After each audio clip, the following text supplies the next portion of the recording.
ابن زیاد بھاگا بھاگا پھرتا ہے کہ میری جان چھوٹ جائے، ابن سعد بھاگا بھاگا پھرتا ہے کہ کوئی مجھے بچا لے۔ ابن زیاد کی گردن اسی محل میں، اسی تشت میں، اسی تاریخ کو اسی وقت مختار شفیع کے سامنے پیش کی گئی جس تاریخ میں اس نے سیدنا امام حسین رضی اللہ تعالیٰ عنہ کا سر اتارا تھا۔ اللہ اکبر۔ میدان کربلا کے بعد کیا ہوا؟ کربلا کی عظیم الشان شہادت جو سیدنا امام حسین رضی اللہ تعالیٰ عنہ نے دی، اس کے بعد کے حالات کیسے تھے؟ ایک بڑا مشہور شعر ہے کہ قتل حسین اصل میں ہے مرگ یزید، قتل حسین اصل میں ہے مرگ یزید، اسلام زندہ ہوتا ہے ہر کربلا کے بعد۔ ہو بلا سے گر بغاوت ہے، ہاں ہمیں ظلم سے عداوت ہے، کثرت دشمناں نہیں کچھ بھی، دل میں گر جذبہ شہادت ہے، تلخ لگتے ہیں اس لیے اس کو، میرے الفاظ میں صداقت ہے، سنے زبان کو بگاڑنے والے، یہ تیرا فن نہیں جہالت ہے، اور جو کرے گا اب صرف وہی جانے کہ پیار میں کس قدر لطافت ہے۔ ظالم آدمی جب تخت پر بیٹھتا ہے تو یزید نے سوچا کہ اب تو ہمیشہ میری ہی حکومت رہنی، جو چاہے وہ کرو۔ امام حسین رضی اللہ تعالیٰ عنہ کی اور تمام اہل بیت کی شہادت کے بعد جب تخت پر بیٹھا تو اس نے سوچا بس اب میں ہی رہوں گا۔ کوفے کا گورنر ابن زیاد یہ سمجھنے لگا کہ بس اب تو ہمارا ہی راج چلے گا، اب تو کچھ نہیں رہا، کوئی آگے ٹکرانے والا نہیں ہے۔ ظالم حکمران جو ہوتے ہیں ان کی سب سے بڑی غلط فہمی ہی یہی ہوتی ہے۔ حکومت، طاقت ایک ایسی چیز ہے کہ جب کسی کے پاس آتی نا تو سب سے پہلے اس کے دماغ میں یہ بات آ جاتی کہ بس اب میں ہی ہوں۔ جب آ جاتا ہے نا کہ بس میں ہی ہوں، قرآن نے کہا نا انا خیر منہ،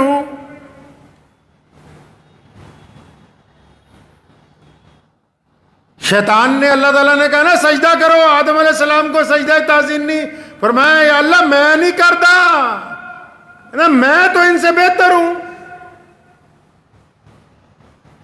جس بندے کو میں کی ہوا لگ گئی پھر اس کو اور کچھ نہیں لگتا، برباد ہو جاتا ہے۔ قرآن کہتا ہے کہ وہ میں کرنے لگا کہ میں تو اعلیٰ ہوں۔ جب بندہ پاور میں آتا ہے نا، چاہے وہ جوانی کی پاور ہو، چاہے اقتدار کی پاور ہو، چاہے علم کی پاور ہو، چاہے حسن کی پاور ہو، میں جب سوار ہو جاتی ہے ذہن میں، جن لوگوں کی کھوپڑی میں میں گھس جاتی ہے، چاہے وہ تخت پر بیٹھے ہوئے ہوں، چاہے وہ اپنے گھر کے اندر پاور میں ہوں، چاہے اپنے محلے میں پاور میں ہوں، چاہے وہ اپنے شہر کے اندر پاور میں ہوں، چاہے وہ کسی صوبے کے حکمران بن جائیں، چاہے وہ ان کو کوئی گورنریاں مل جائیں، جس کے دماغ میں گھس گئی اس کے لیے تباہی دیوار پر لکھ دی گئی،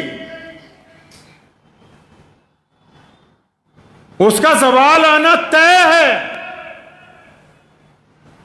بربادی طے ہے اس بندے کی جس نے میں کرنی شروع کر دی کہ میں نے یہ کر دیا، میں یہ کر سکتا ہوں۔ وہ یہ بھول جاتا ہے کہ تجھے جس خدا نے وجود عطا کیا، یہ جس نے رسی ڈھیلی چھوڑی ہے، جس دن یہ رسی کھینچی جائے گی تو پھر کوئی بچانے والا نہیں ہوگا۔ میدان کربلا میں شمر نے، بدبخت نے کہا، کہتا جانوروں کو پانی میں دے سکتا ہوں، سیدنا امام حسین رضی اللہ تعالیٰ عنہ کو اور ان کی اولاد کو پانی نہیں دوں گا. اور پھر چند سال گزرنے کے بعد وہی شمر مختار شکفی سے جان بچاتا پھر رہا ہے، کیونکہ اس نے قسم کھائی ہے کہ میں نے امام حسین کے قاتلوں کو چن چن کے مارنا ہے. تخت پر بھی قبضہ کر لیا، حکومت بھی پلٹ گئی، اور کل کے پیادے آج کے مجرم بن گئے.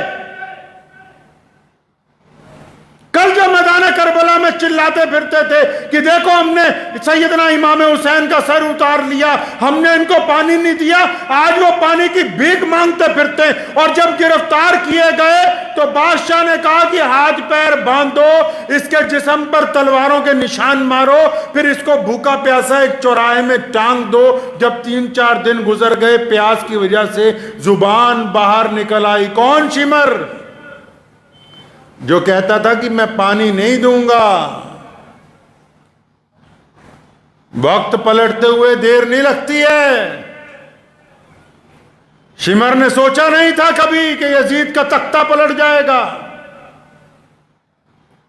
ابن زیاد بھاگا بھاگا پھرتا ہے کہ میری جان چھوٹ جائے. ابن سعد بھاگا بھاگا پھرتا ہے کہ کوئی مجھے بچا لے.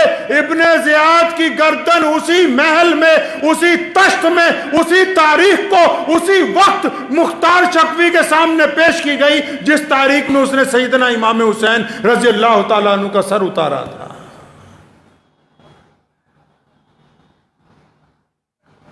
ابن سعد بھاگا بھاگا پھرتا ہے کہ میری اب کسی طرح جان بچ جائے.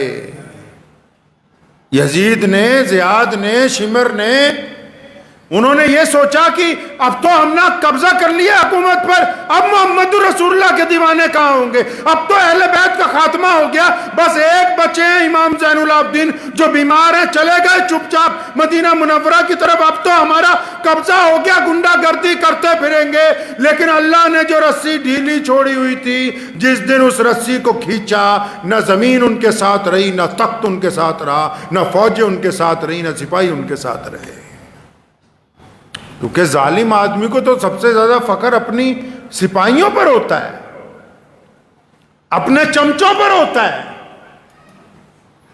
اور بندے کو مرواتے اس کے چمچے ہی ہیں. سب سے زیادہ غلط مشورہ اس کے چمچے دیتے ہیں، سب سے زیادہ بےایمانی کا مشورہ چمچے دیتے ہیں، سب سے زیادہ ظلم کرنے کا مشورہ چمچے دیتے ہیں. اور جب تخت پلٹتا ہے تو اسی کی گردن اتارنے کا مشورہ نئے حکمران کو بھی چمچے ہی دیتے ہیں، جن کے پیچھے لگ کے انسان ظلم کی طرف بڑھتا ہے. ابن سعد کے متعلق لکھا ہے کہ مختار شکفی جو تھا، جس نے تخت پہ قبضہ کر لیا، جس نے حضرت امام حسین رضی اللہ تعالیٰ عنہ اور اہل بیت کی شہادت کا بدلہ لیا، تو وہ اور ابن سعد پرانے دوست بھی تھے.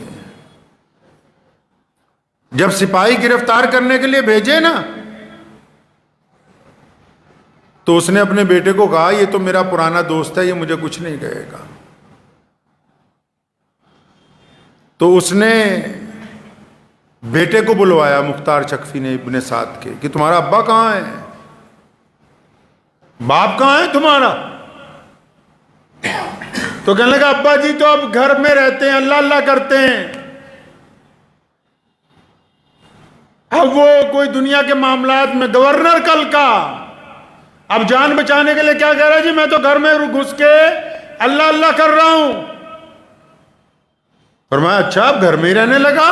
کہ ہاں جی اب تو وہ سارا دن نماز عبادت روزے میں ہی لگے رہتے ہیں، وہ کسی سے کوئی مطلب نہیں. فرمایا اسے بلاؤ. تو جب پیغام بھیجا تو اس نے جواب دیا کہ میں بیمار ہوں، آ نہیں سکتا. فرمایا اچھا تو اگر نہیں آ سکتا ہم تو وہاں آ سکتے ہیں نا. سپاہیوں کو بھیجا، کہنے لگا زندہ نہیں لانا، گردن اتار کے لانا. ایک سپاہی کو اس نے کہا جب ابن سعد نے کہ میری تو اس سے بڑے یارانے ہیں، وہ میرے لیے ایسا حکم نہیں دے سکتا. کہنے لگا بھول گئے ابن سعد، جب تم محمد الرسول اللہ صلی اللہ علیہ وسلم کی اولاد سے بے وفائی کر سکتے ہو تو یہ تیرا یار تیرے ساتھ بے وفائی نہیں کرے گا. میں مانتا ہوں آخرت میں سزائیں ملنی ہیں، میرا ایمان ہے اس بات پر کہ مرنے کے بعد سوال جواب ہوگا، ہم اس بات پر یقین رکھتے ہیں کہ جہنم کے اندر بھی جانا پڑ سکتا ہے، قیامت والے دن ترازو میزان کا لگایا جائے گا، لیکن میرے اللہ نے کہا کہ کچھ گناہ ایسے ہیں جن کی سزا دنیا میں مرنے سے پہلے دی جاتی ہے تاکہ دنیا والوں کو پتہ لگ جائے کہ یہ فلاں آدمی انسانیت کا غدار تھا، فلاں آدمی خدا کا غدار تھا۔ اس کو دنیا کے اندر بھی عبرت کا نشان بنایا جاتا ہے، آخرت کے اندر بھی عبرت کا نشان بنایا جائے گا۔ ایک ایک دشمن کو 6000 افراد کو مختار شکفی نے، جنہوں نے سیدنا امام حسین رضی اللہ تعالیٰ عنہ پہ حملہ کیا تھا، سیدنا امام حسین رضی اللہ تعالیٰ عنہ کے بیٹوں کو مارا، بھائیوں کو مارا، بھتیجوں کو مارا، 6000 افراد کو۔ یہ واقعہ میں اس لیے سنا رہا ہوں آپ کو کہ وقت کے حکمران نے سمجھا کہ اب امام حسین رضی اللہ تعالیٰ عنہ شہید ہو گئے، اب تو قیامت تک ہمارا ہی راج چلے گا۔ ملک بن مروان مدینہ کا گورنر بن گیا، ظالم آدمی ہے۔ امام حسین رضی اللہ تعالیٰ عنہ کے بیٹے امام زین العابدین جب مدینہ منورہ پہنچے تو مکے کے گورنر کو، اس مدینہ کے گورنر کو اس بات کی چڑ ہو گئی کہ جو پوری دنیا سے حاجی آتے ہیں، لوگ سلام پیش کرنے آتے ہیں، وہ میرے دربار میں کم ملنے کے لیے آتے ہیں، یہ مدینہ سے چند کلومیٹر دور جو امام زین العابدین نے جھونپڑی ڈال لی وہاں زیادہ جاتے ہیں۔ ایک راز کی بات بھی آپ کو بتاؤں آج۔ آپ نے سنا ہوگا نا، بڑے بڑے بزرگ ہوتے ہیں، سلسلہ نقشبندیہ، سلسلہ قادریہ، سلسلہ مجددیہ، سکھروردی، سنا ہے نقشبندی بزرگوں کا نام؟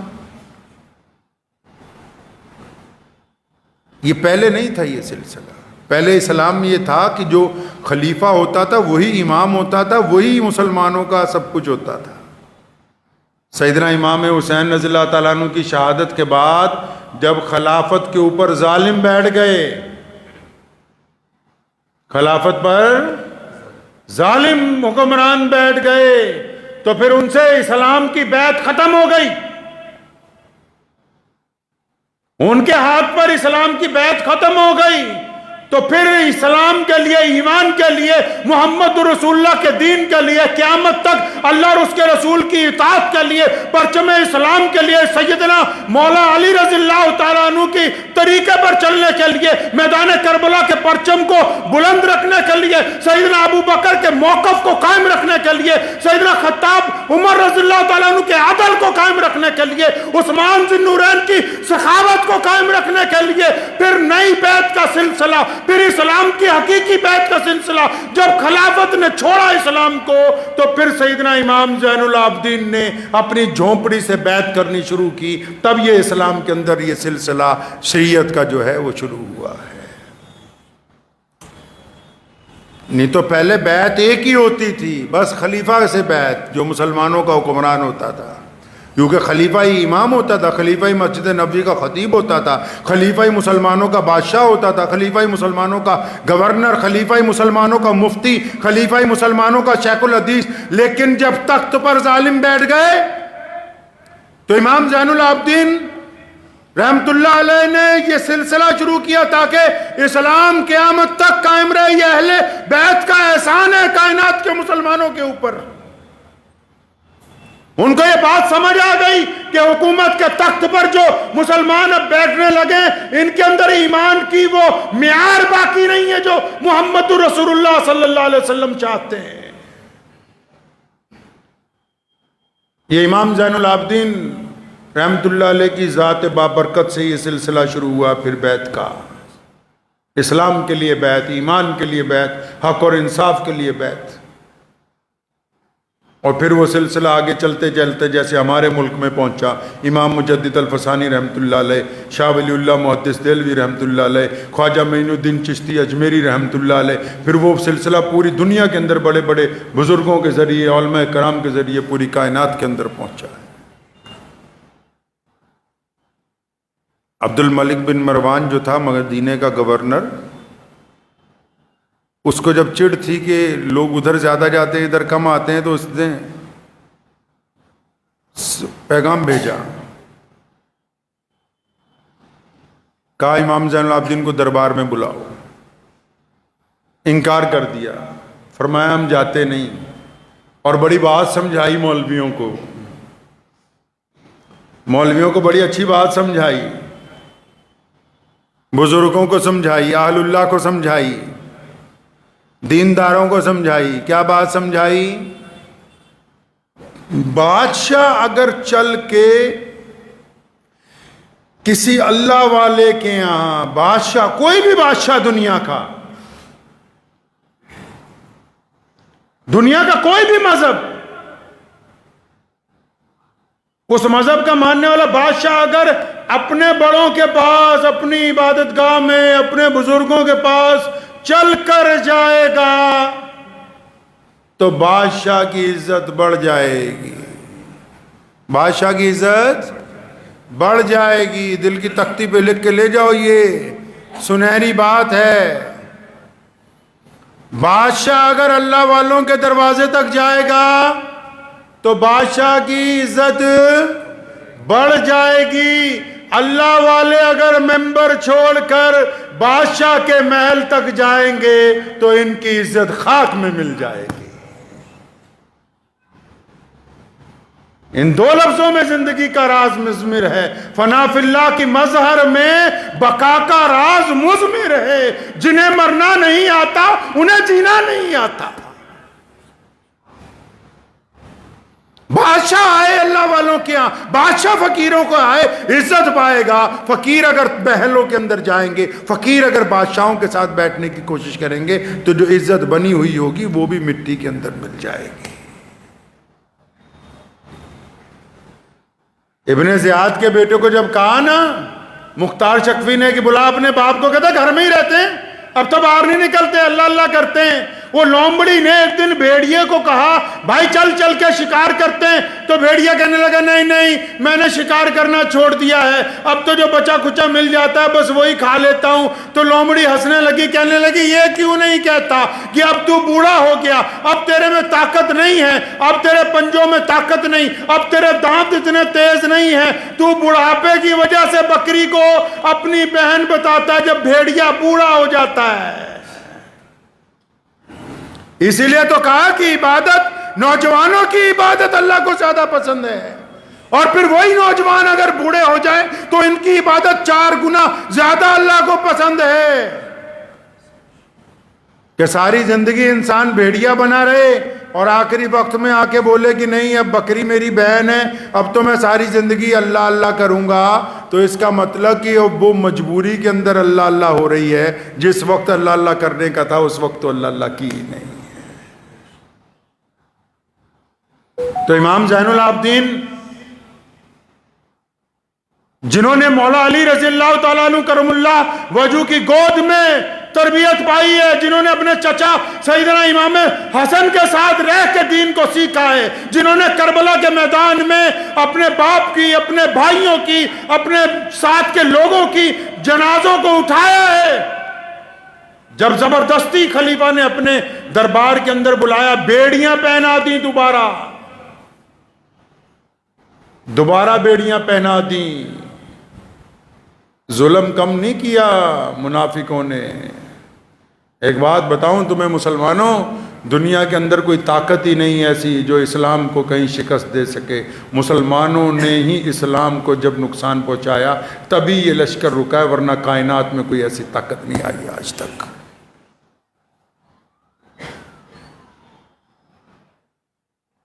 بھیڑیاں پہنا دی امام زین العابدین رحمۃ اللہ علیہ کو دوبارہ۔ جب پیش کیا گیا، اکڑ رہا ہے بادشاہ کہ تمہارے یہاں لوگ زیادہ آتے ہیں، ہمارے یہاں کم آتے ہیں، کیا معاملہ ہے؟ فرمانے لگے کہ میرے ابا کے قاتلوں کا انجام نہیں دیکھا؟ امام حسین شہید رضی اللہ تعالیٰ عنہ کے قاتلوں کا انجام نہیں دیکھا ابھی؟ باز آ جا. کہنے لگا دیکھو یزید کے پاس پاور تھی, اس نے بیڑیاں پہنا دیں. آج میرے پاس پاور ہے, میں نے تمہارے ہاتھ میں بیڑیاں پہنا دیں. یہ روایت گرچہ ضعیف ہے لیکن بعض روایتیں ایسی ہوتی ہیں کہ جو انسان کا ایمان تازہ کرتی ہیں. حضرت لکھا ہے امام زین العابدین رحمۃ اللہ علیہ کے پیروں میں ہاتھوں میں بیڑیاں ڈالی ہوئی تھیں, اور جب بادشاہ نے کہا نا کہ دیکھو ہمارے پاس طاقت ہے, ہم نے تمہارے بیڑیاں پہنا دی ہیں, تو غور سے اس کی طرف دیکھا اور فرمانے لگے اللہ. پھر دوبارہ کہا اللہ. جب تیسری دفعہ کہا اللہ تو ساری بیڑیاں دھاگوں کی طرح ٹوٹ کے پاؤں میں سے, ہاتھوں میں سے, کمر میں سے ٹوٹ کے ساری کی ساری زمین پر گر گئیں. اور فرمایا بن مروان آج سن لے کان کھول کر ایک بات کہ ہمارے پاس طاقت تب بھی تھی, طاقت آج بھی ہے. ہم اللہ کے حکم سے انتظار کرتے ہیں. جب اللہ چاہتا ہے تو ہم اس کی طاقت سے خیبر کا تخت الٹ دیتے ہیں. اگر اللہ نہیں چاہتا تو اپنی شہادتیں میدان کربلا کے اندر دیتے ہیں. اس خام خیالی میں دشمن کبھی نہ رہے کہ طاقت تمہارے پاس ہے, اللہ ہمارے ساتھ ہے تو کائنات کی طاقتیں ہمارے ساتھ ہیں. خلیفہ اٹھ کے کھڑا ہونے لگا, فرمایا زمین پر بیٹھ جا. روایتوں میں لکھا ہے کہ اس کی ہمت نہیں ہوئی زمین پر اٹھنے کی, زمین پر گھٹنوں کے بل بیٹھ گیا وہیں پر. فرمایا اس خام خیالی میں نہ رہے کہ آل محمد صلی اللہ علیہ وسلم کے پاس طاقت نہیں ہے, اہل بیت کے پاس طاقت نہیں ہے. جو کائنات بنی محمد رسول اللہ کے وسیلے سے ہو, ان کے پاس اگر اللہ کی طاقت نہیں ہوگی تو پھر کس کے پاس ہوگی.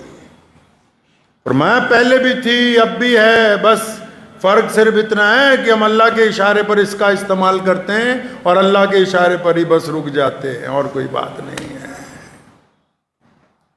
کربلا کے بعد کے واقعات یہ بتاتے ہیں کہ ظلم کرنے والے لوگ جو ہیں وہ کبھی کامیاب نہیں ہوئے. کربلا کے واقعات اس بات کی گواہی دیتے ہیں کہ جن کا دل اللہ نے بڑا رکھا ہے ان کا نام قیامت تک زندہ رہے گا. یہ شمر جس نے پانی بند کیا تھا, جب یہ اپنی جان بچاتا وہ بھاگتا پھر رہا تھا تو مدینہ منورہ کے اطراف میں جنگل میں امام زین العابدین کو مل گیا. پانی مانگا, پیاسا تھا بہت, انہوں نے پانی پلایا. پانی پی کے کہنے لگا لگتا ہے آپ نے مجھے پہچانا نہیں. اور فرمایا یہ کیسے ہو سکتا ہے, تو نے میرا پورا خاندان قتل کر دیا, میں تجھے نہ پہچانوں. فرمایا پھر بھی پانی پینے کے لیے دیتے ہو. فرمایا وہ تمہارا ظرف تھا کہ تم نے ہم پر پانی بند کیا. یہ آل رسول کا ظرف ہے صلی اللہ علیہ وسلم کہ ہم دشمن کو بھی پیاسا نہیں رہنے دیتے. ظرف کی بات ہے, ہاں کس میں کتنا ظرف ہے, صفائی سے کھل گیا. یہ راز ایک ذرا سی لڑائی سے کھل گیا. جو اعلیٰ ظرف کے لوگ ہوتے ہیں یاد رکھیں, دل کی تختی پہ لکھ کے لے جائیں, جو اعلیٰ ظرف کے لوگ ہوتے ہیں ان کی جب آپس میں بھی بحث ہو جائے, گفتگو کے اندر ان کا مزاج گرم ہو جائے تو وہ گندی باتیں زبان سے نہیں نکالتے, وہ کسی کو گالی نہیں دیتے, کسی پہ اپنا احسان نہیں جتاتے, کسی کی بے عزتی نہیں کرتے. ان کے اصول ہوتے ہیں میدان کے اندر بھی, بحث و مباحثے میں بھی, دشمن کے ساتھ بھی اصولوں کے ساتھ پیش آتے ہیں. یہ نہیں کہ اگر ذرا سی ناراضگی ہوئی تو احسان جتانے لگے کہ اچھا فلاں سن میں تجھے کپڑے لے دیے تھے, فلاں سن میں تیرے گھر میں مدد کر دی تھی, فلاں تیرا بچہ پھنس گیا تھا تب میں نے نکلوا دیا تھا. جو خاندانی لوگ ہوتے ہیں, اور خاندانی لوگ پیسے والے نہیں ہوتے, خاندانی روایتیں خون سے چلتی ہیں. لوگوں کی آنکھوں کی شرم و حیا اور زبان کی نرمی اس بات کو طے کرتی ہے کہ ان کے ماں باپ کس معیار کے تھے. امام حسین رضی اللہ تعالیٰ عنہ کی شہادت نے یہ دین ہم تک قائم رکھا ہے. اس بات کو ذہن نشین کر لیجئے آپ لوگ.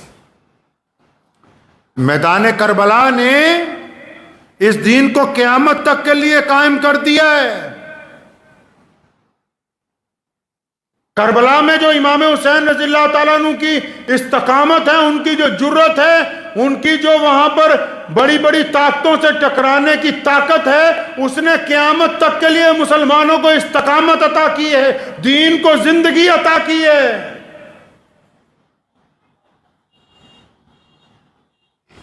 تو اس لیے ہمیشہ یاد رکھیں کہ جو طاقت والے ہوں وہ بھی اس بات کو ذہن نشین کر لیں. کئی لوگ پاور میں آتے ہیں، چاہے وہ چھوٹی سی محلے کی پاور ہو، صوبے کی پاور ہو، ضلع کی ہو، پورے ملک کی ہو، پوری دنیا کی ہو. ہمیشہ اس بات کو یاد رکھیں کہ اصل طاقت اس رب کی ہے جس رب نے پوری کائنات کو پیدا کیا. رسی رب کے ہاتھ میں ہے، اس نے ڈھیلی چھوڑ رکھی ہے. رسی اس کے ہاتھ میں ڈھیلی چھوڑی ہوئی ہے، اس نے مہلت اس نے عطا کی ہوئی ہے. اس لیے اپنے گریبان میں بھی کبھی کبھی جھانک لیا کریں کہ یہ جو رسی ہم پر ڈھیلی چھٹی ہوئی ہے تو اس کا فائدہ اٹھا لیں، اس سے غلط کام نہ کریں، ظلم سے باز آ جائیں. ابھی راجستھان کے اندر ایک بچہ ہے، اس نے اسکول میں پانی پی لیا اس مٹکے میں سے جس میں سے ٹیچر پیتا، تو ٹیچر نے اتنا مارا کہ اس بچے کی جان نکل گئی. کیوں کہ بس ٹیچر کے ذہن میں ایک بات ہے کہ اس کی ذات، اس کی نسل ویسی نہیں ہے جیسی میری ہے. اسلام نے ابتدا سے لے کے آج تک لوگوں کو یہی بات بار بار دہرائی کہ انسانوں کے اندر فرق نہ کرو، یہ خدا کی مخلوق ہے، اللہ کا کنبہ ہے. یار تم اور رنگ اور نسل کا اعتبار سے کس طرح لوگوں کے اندر فرق کر سکتے ہو؟ ذہن نشین کریے. دنیا میں جو واقعات ہوتے ہیں یہ سبق کے لیے ہیں. اگر ہم کسی چیز کو پڑھ کے دیکھ کے بھی سبق نہیں پکڑتے، اپنی زندگی میں سبق نہیں پکڑتے، اپنے گھر میں اپنے معاشرے میں نہیں سبق نہیں پکڑتے، تو ہم سے بڑا بیوقوف آدمی کون ہوگا بھائی؟ تو اس لیے ہمیشہ یہ جو واقعات ہیں، اسلام کے جتنے اہم دن ہیں، اور بلا شبہ امام حسین رضی اللہ تعالیٰ عنہ کے واقعات ہیں. مجھے ایک مولانا صاحب ملے ابھی، تو انہوں نے مجھے ایک بات کہی، مجھے کوئی ویڈیو بھیجی، اس میں لکھا تھا کہ یہ ماتم کرنا جائز نہیں، یہ کرنا جائز نہیں، وہ کرنا جائز نہیں. میں نے کہا میں تمہاری بات کو اگر مان بھی لوں تو کم از کم تم یہی بتا دو محرم کے دن ان مسلمانوں کو کہ جائز ہے کیا. ساری زندگی بس اب اسی میں لگے رہو گے، فلاں نے یہ غلط کر دیا، یہ بھی بتا دو تم اچھا کیا کر سکتے ہو. مسلمانوں کو یہ بھی تو سمجھاؤ کہ اس دن ہوا کیا تھا. میں مانتا ہوں کہ بہت سارے طریقے اسلام میں جائز نہیں ہیں، وہ لیکن وہ جو ناجائز کرنے والے چاہتے کیا ہیں؟ مجھے امید ہے کہ آپ کو یہ ویڈیو پسند آئی ہوگی.